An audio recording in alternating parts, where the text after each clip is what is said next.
Avignon Festival 2018 de m'invite, une conférence excentrique de Michel Bélier que j'ai eu le plaisir de rencontrer tout à l'heure.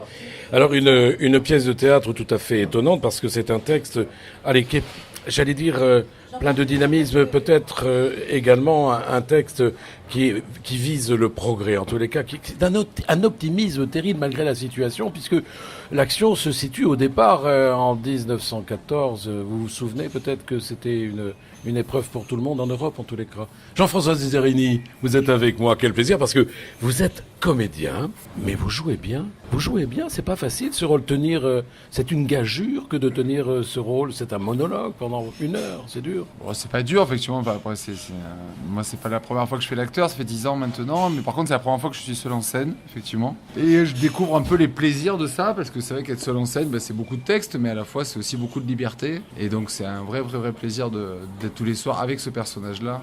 Ouais, qui est un personnage tout à fait étonnant, parce que je voudrais pas raconter la trame, on peut dire que ce personnage, allez, presque visionnaire, il se dit lui-même futurologue, en tous les cas, il est situé dans la région de Grasse, ça sent bon, ça sent bon les fleurs qui sont là-bas, les fleurs blanches qui s'appellent le jasmin, on reconnaît tout de suite ce paysage, et puis, voilà, il y a une lettre qui tombe, là j'en dis pas plus, il y a une lettre qui tombe, et ce personnage, d'un seul coup, oh là là, c'est pas Jules Verne, non, mais quelque part, il est futurologue, il parle de progrès, mais à tous les niveaux, je dis bien à tous les niveaux, c'est-à-dire on va parler de l'homme, on va parler de la femme, on va parler de la mécanique, on va parler également évidemment de l'écologie, on parle de tout, mais c'est bien fait, c'est bien écrit. Mais alors, qui a choisi le texte ? C'est le texte qui vous a choisi ou c'est vous qui avez choisi le texte, Jean-François ? C'est une bonne question parce que je pense que souvent les rôles vous choisissent plus que ce que vous les choisissez. Et c'est vrai que ce texte-là, souvent on me dit « Ah mais on a dû l'écrire pour toi, sur mesure », alors que pas du tout. Et on l'a choisi avec la metteur en scène, avec Marie Pagès. On a étudié plusieurs textes au départ et puis j'ai lu ce texte à haute voix à Marie. Mais vous l'aviez reçu, c'est ça ? Marie connaissait Michel Bélier très bien, elle connaît bien l'auteur.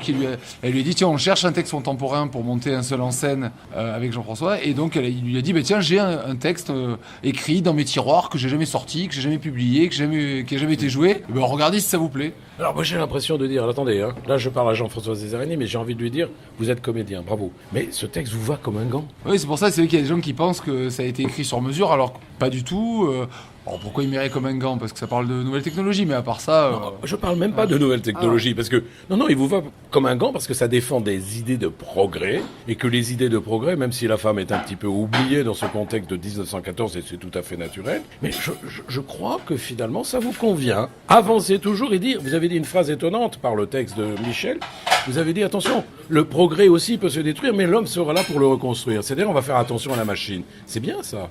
À la fois, c'est un texte qui peut se voir aussi de manière très pessimiste. Et on peut considérer que ce personnage-là, lui, est très optimiste, mais que finalement, le lendemain qu'on voit se préciser, sans rentrer dans le détail, il ne sera pas un lendemain qui chante. Oui, mais attendez, tous les siècles ont été comme ça. Souvenez-vous des temps modernes. D'ailleurs, vous l'incarnez 2 fois sur scène. Charlie Chaplin, hein. Moi, j'ai reconnu tout de suite l'allusion. Mais dites-moi, alors, c'est vrai que quelque part, à cette époque, on se disait, mais mon Dieu, Charlie Chaplin, il évoque quelque chose qui est difficile. Vous vous souvenez, le travail qui était difficile. Enfin, bref, vous le faites, mais c'est aussi un clin d'œil au passé, mais qui donne peut-être une envie de l'avenir.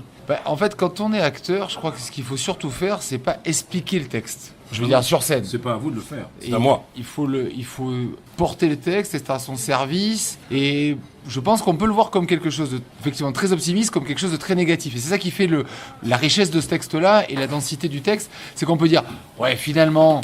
On dit demain c'est bien, mais finalement demain c'est pire. Or, attendez, demain nous serons nombreux à rater la cueillette.